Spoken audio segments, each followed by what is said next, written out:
RMMIC testindən bağlayıcı bölməsindən 46-cı sualın izahı. Hansılar cümlə daxilində bağlayıcı kimi işlənə də bilər, işlənməyə də. Deməli, ondan ötürü ki, burada ondan əvəzlik, ötürü, qoşmaq kimi də işlənə bilər. Ki də ədat kimi ola bilər.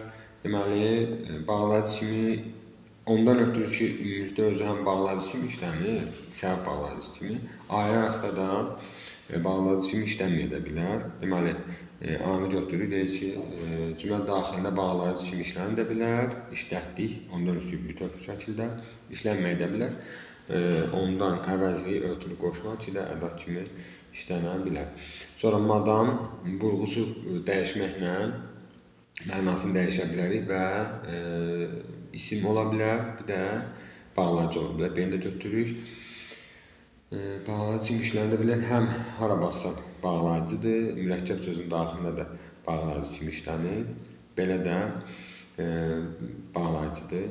Yəni, misal üçün, həmrəng sözündə, həm xassiyyə sözündə, həm orada yenə bağlayıcı sayılır. Çünki ancaq bağlayıcı olur. 2 də 4 variantlı verir. Üstə 4 variant verdiyi üçün bu da şəkilçidir. Bağlayıcının şəkilçi kimi, yəni 4 variantlısı yoxdur. Bağlayıcı misal üçün 2 var bağlamaq üçün. Daha doğrusu üstə 4 yoxdur. Belə.